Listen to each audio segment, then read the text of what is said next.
What's up guys, Sean Tom with VPX Baseball. I'm going to talk you through a series of drills here that's going to help you work to establish an elite level hip move. Okay, check out our other videos in this series on how the components work to an elite hip move, how you go about creating one. Okay, but the basic things we're going to talk about in this right here are: one, what are you doing from the time your body starts to move down in separation? Okay, and I'll tell you what most people do, which is incorrect. Okay, is coming from here, and as I move forward, it's my hip and my upper body. This is incorrect. There's no way my arm's going to catch up. Okay, I'm going to be back here and I'm going to drag. A correct hip move is going to start right as I move down. Okay, and if you notice my hips here, that's the beginning of my correct hip move. This is going to turn, it's going to push. Okay, so I'm going to be here, boom.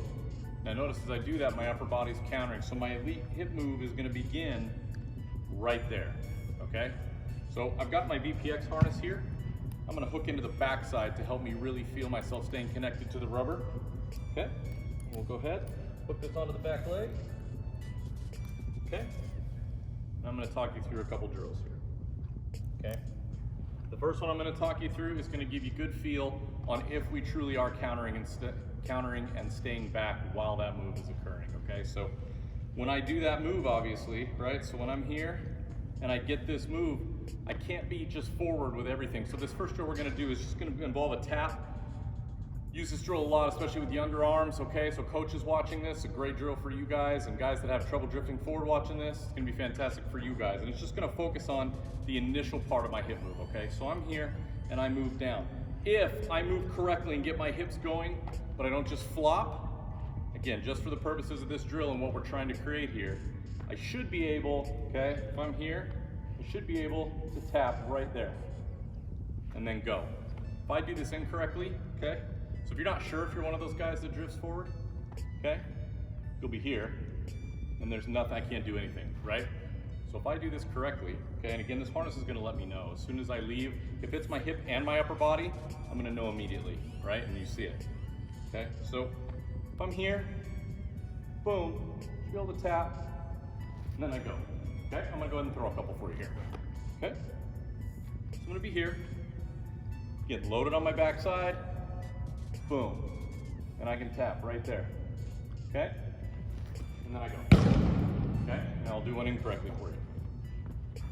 Okay, again, you'll see it right away. Okay, that's why I love this drill. It gives you great feedback right away. So I'm here, and my whole body goes.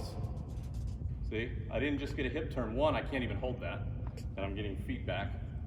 Two, there's nothing for me to tap right there. So I know right away to shut that down because I'm not moving with my hip. I'm moving with my front shoulder right there, right? So I'll do another one correctly for you here. So I'm here, I push, tap, and there I go, okay? And it allows me to start to move my hip through while I'm still loaded on top of it, which at the end of the day, that's what we're going for, okay? Now I'm going to go ahead and unhook, and I'm going to grab our hip loop, and I'm going to show you another great one. Okay, and we're going to focus more on our move from our separation into the ground. Okay.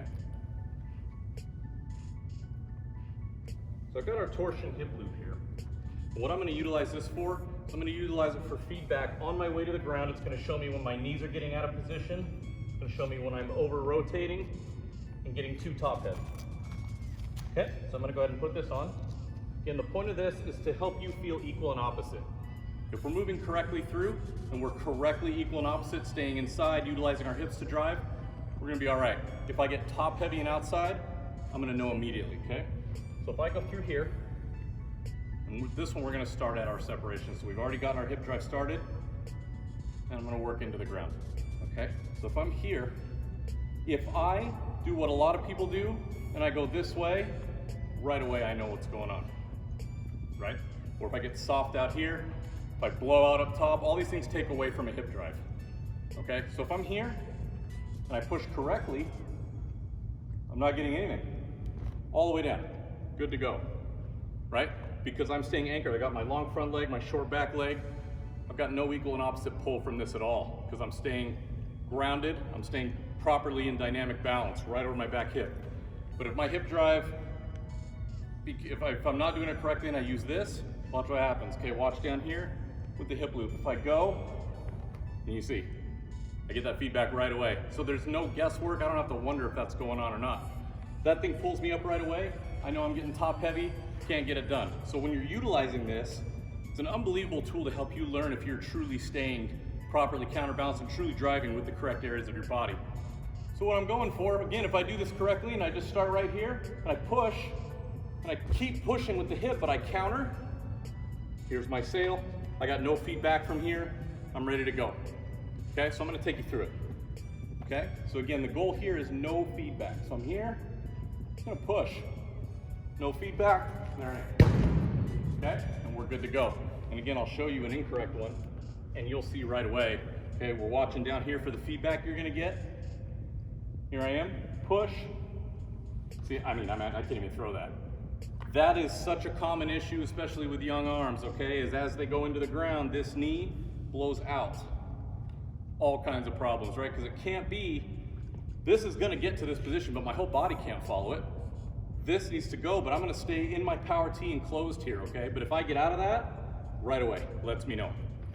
Okay, so again, if I create a good power T here and I stay loaded, push, there I am, go. And we're golden. Okay, I didn't get any feedback. No issues down here because I used my hip to properly drive. Okay, now we're gonna cover the second piece. Okay, and the second piece of my hip drive is what I'm gonna do when I'm in the ground. Okay, so many guys get themselves into the ground and they're in a good position to strike and drive on this baseball, but then they just stop and it becomes all about this. So they'll get into the ground, loaded, ready to go, but then all of a sudden it's just this.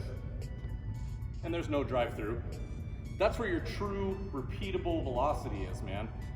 Your upside is an arm, everything, your carry on the baseball, your late break, everything is determined from here to there, okay? We have to continue to push through foot strike. That's the second piece to my hip move, right? It's not enough to just generate and drive, get into the ground. I can't just turn it off now and I'm done and I just reach, okay? So what we're gonna do, we're gonna do a stationary drill here. I'm just gonna get into my landing and I'm gonna push. My goal here is that I get a bump right here on my front hip. Bump meaning I throw and I've got some pressure right there and I've got a bump. If I don't have that, it's for one of two things. One is I just gave, done. The other is that this went, and then I don't get that. That's what's gonna be the most common thing for most of you when you start doing this drill. That's why it's gonna be great for you, because what we ultimately want is this, right? This pushes me up. You see I'm chest out. This is where my plane comes in, my leverage point here. I have power to create movement and, sink, cut, okay? Whatever I'm trying to get done, I can do it with power and repeatability. I'm playing on my fastball, but the more my upper body goes, no way. Then I'm forced to counter out here. Can't do it. So we're gonna get right here, okay? What I'm gonna do, again, I'm gonna throw. My whole focus here is driving this back hip and I wanna feel a bump in my front hip right there, so that I know I'm driving all the way through my pitch. Don't want to feel this. Okay, so this would be incorrect. Okay, upper body goes, I got nothing. Got literally nothing. I have no power. It felt like my arm was still back here when I let go of that ball. Okay? So what I'm gonna do is I'm gonna drive my back hip this way and create this sail, okay? And keep my chest up. From here, boom, there's my bump. And you see I'm driving all the way through. That's why you see guys, that can really get on it, good fastball guys, maybe late inning guys in big leagues that you see. It's not like they throw pitches and their legs like this, right? That doesn't happen. What happens, right? Back legs come flying everywhere. They come flying around. It's not that they are taking their back leg and picking it up and bringing it around. It's that when they hit the ground, they're cutting this thing loose and driving it through the front hip. And when those hips collide, the back leg comes around. That's why you see this hits into here, back leg comes around. Okay, I'm gonna do one more for you. I'm gonna get right here, make sure I feel a good load here, short back leg, long front leg, in my power T, and I'm gonna drive this hip, boom, into the front leg. Okay, and I feel a bump as I'm letting go. If I don't feel that bump, it's because this hip stayed stationary and just turned. That's the guy you see that like every now and again you'll see like an 85, but usually it's like 79, right? Because they're just not utilizing their lower body.